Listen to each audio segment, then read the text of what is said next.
Good morning students. आज हम लोग बीए फर्स्ट सेमेस्टर में होम साइंस में आपका यूनिट जो 6 है वो है आपकी गर्भाधान और गर्भावस्था और नवजात शिशु की देखभाल। हम लोग ह्यूमन डेवलपमेंट पढ़ रहे हैं, पार्ट बी है और बीए फर्स्ट सेमेस्टर का है। तो इसमें हम लोगों ने देखा था अभी तक मानव विकास की विभिन्न अवस्थाएं कौन कौन सी होती हैं उनको हम लोगों ने पढ़ा और इन अवस्थाओं में किस किस प्रकार के डेवलपमेंट हमारे शरीर में होते हैं। गर्भाधान जो है वो गर्भ को धारण करने वाली अवस्था को कहते हैं, यानी कि जब गर्भधान होता है यानी कि गर्भ जब माँ के पेट में होता है तो ये प्रक्रिया जो है गर्भाधान की, ये निषेचन प्रक्रिया के बाद से स्टार्ट होती है। पुरुष और स्त्री में जो है 23 जोड़े क्रोमोसोम्स होते हैं आपके, ठीक है, 23 क्रोमोसोम्स होते हैं, ठीक है। तो इसका ये कितने होते हैं 46 टोटल। तो 23 जोड़े क्रोमोसोम्स पुरुष में और 23 जोड़े क्रोमोसोम्स स्त्री में पाए जाते हैं। यही क्रोमोसोम्स जो है नए भ्रूण का विकास करते हैं। जब आपस में निषेचन प्रक्रिया हुई, फर्टिलाइजेशन की प्रक्रिया हुई तो ये आपका गर्भाधान हुआ। तो इसमें क्या होता है कि XX 23 जोड़े XX और 23 जोड़े XX ये किस में होते हैं स्त्री में। स्त्री में सिर्फ X क्रोमोसोम्स पाए जाते हैं, ठीक है।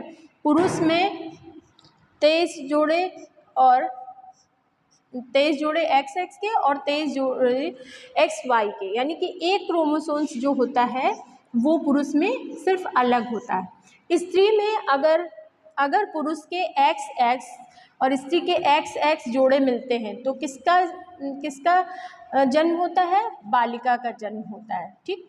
और अगर XY क्रोमोसोम्स मिलते हैं, XX और XY क्रोमोसोम्स मिलते हैं तो बालक का जन्म होता है, ठीक। यानी कि पुरुष ही मेन उत्तरदायी होता है बालक और स्त्री के जन्म के लिए, ठीक। फिर उसके बाद ये गर्भाधान की अवस्था हम लोगों ने देखी कि हम लोगों ने नेक्स्ट वीडियो में भी पढ़ा था।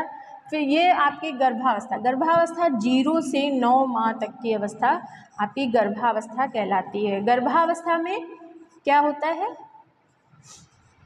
शिशु का स्त्री के शरीर में विकास होता रहता है, ठीक। ये विकास शिशु जो भ्रूण होता है वो स्त्री की नाभि से भोजन प्राप्त करता रहता है और उसके शरीर का विकास होता रहता है, ठीक। तो गर्भावस्था की 3 अवस्थाएं हमने आपको बताई थी, जिसमें नंबर 1 थी भ्रूणावस्था।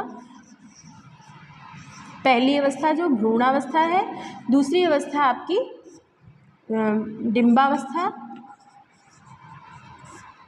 डिंबावस्था और फिर गर्भावस्था, ठीक। ये टोटल आपकी होती है 9 माह की। 9 माह में आपके गर्भ में शिशु का पूर्ण विकास, पहले अस्थियों का विकास, ढांचा बनता है, फिर हार्ट पड़ता है, फिर आँखें बनती हैं। तो इस प्रकार से पूरे नवजात शिशु का विकास हो जाता है 9 माह में। इस अवस्था में बहुत सारी चीज़ें, बाह्य वातावरण, बाह्य मनोसामाजिक स्थिति गर्भवती स्त्री की और परिवार का वातावरण और वंशानुक्रम, बहुत सारी चीज़ें जो है वो इस गर्भस्थ शिशु को क्या करती हैं, प्रभावित करती हैं। बहुत सारी माँ के स्वास्थ्य, माँ का आहार, माँ का मादक पदार्थों का खाना पीना, है ना, तो ये इसके डेवलपमेंट पे बहुत गहरा प्रभाव डालती हैं, ठीक। फिर उसके बाद आपका है कि गर्भावस्था में कौन कौन से कॉम्प्लिकेशंस हो सकते हैं। तो सबसे पहला कॉम्प्लिकेशंस गर्भ धारण करने में क्या है, मेंसेस का ना आना, यानी कि मासिक स्राव का रुक जाना, ठीक है, ये पहली कंडीशन। फिर इसके बाद कुछ स्त्रियों को ओमेटिंग फील्ड होती है, ओमेटिंग यानी उल्टियाँ शुरू हो जाती हैं। हार्मोन्स बहुत सारे चेंज होते हैं, उनकी वजह से ओमेटिंग शुरू हो सकती है। और कुछ स्त्रियों के वजन में बहुत ज़्यादा परिवर्तन आ जाता है, वजन का बढ़ना, है ना, बहुत सारे शारीरिक परिवर्तन आपके होते हैं, ठीक है। तो और पैरों में सूजन, है ना, पैरों में सूजन, आलस, थकान, कुछ स्त्रियों को आलस थकान होती है और कुछ ज़रूरत से ज़्यादा एक्टिव हो जाती हैं, मोटापा और शुगर की भी शिकायत हो जाती है, बहुत सारे है ना, धड़कनों का बढ़ जाना, बहुत सारे कॉम्प्लिकेशंस होते हैं गर्भावस्था में, ठीक है। तो इसीलिए कहा गया है कि गर्भवती स्त्री का एक नया जन्म, शिशु को जन्म देने के बाद स्त्री का एक नया जन्म होता है। तो क्यों? क्योंकि वो बहुत सारी परेशानियों को सफ़र करके एक नए शिशु को जन्म देती है, ठीक। ये आपकी गर्भावस्था हो गई। और उसके बाद नवजात शिशु, जब गर्भावस्था के बाद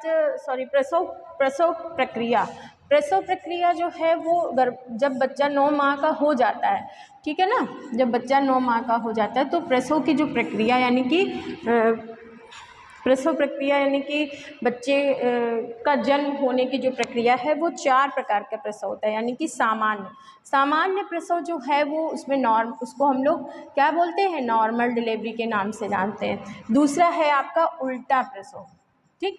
उल्टा यानी कि जिसमें बच्चे का, सामान्य प्रसव क्या है, जिसमें बच्चे का सिर पहले आता है बाहर और बाद में पैर आते हैं, ठीक। फिर उल्टा प्रसव क्या है, उल्टा प्रसव में बच्चे का पैर बाहर पहले आता है, बाद में सिर आता है, ठीक है।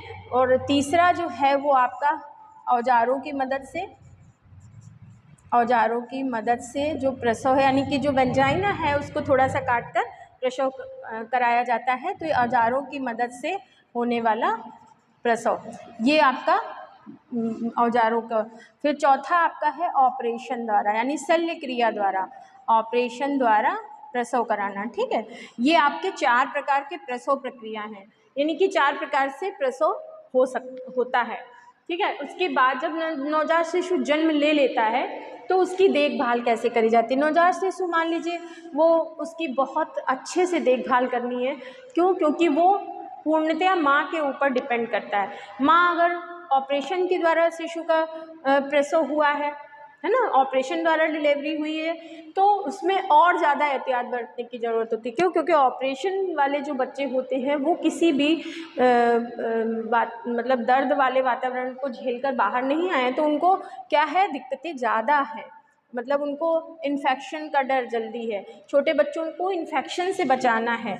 कोई भी व्यक्ति बिना हाथ धुले छोटे बच्चों को नहीं छू सकता, नवजात शिशु को ना छुए, है ना। और उसके टॉवल साफ़ हो, उसको पोंछने के लिए उसके साबुन अलग हो, उसका जो है फीड कराते रहे माँ, जो है उसको नहलाना, उसको मतलब गर्म पानी, हल्के गुनगुने पानी से। तो नवजात शिशु के लिए बहुत जो है वो गंभीर रूप से देखभाल उसकी होनी चाहिए, ताकि उसको कोई रोग अटैक ना कर सके, है ना। तो ये आपका बच्चों, ये आपका गर्भाधान, गर्भावस्था और नवजात शिशु की देखभाल का चैप्टर ख़त्म होता है। नेक्स्ट वीडियो आपका इसके आगे।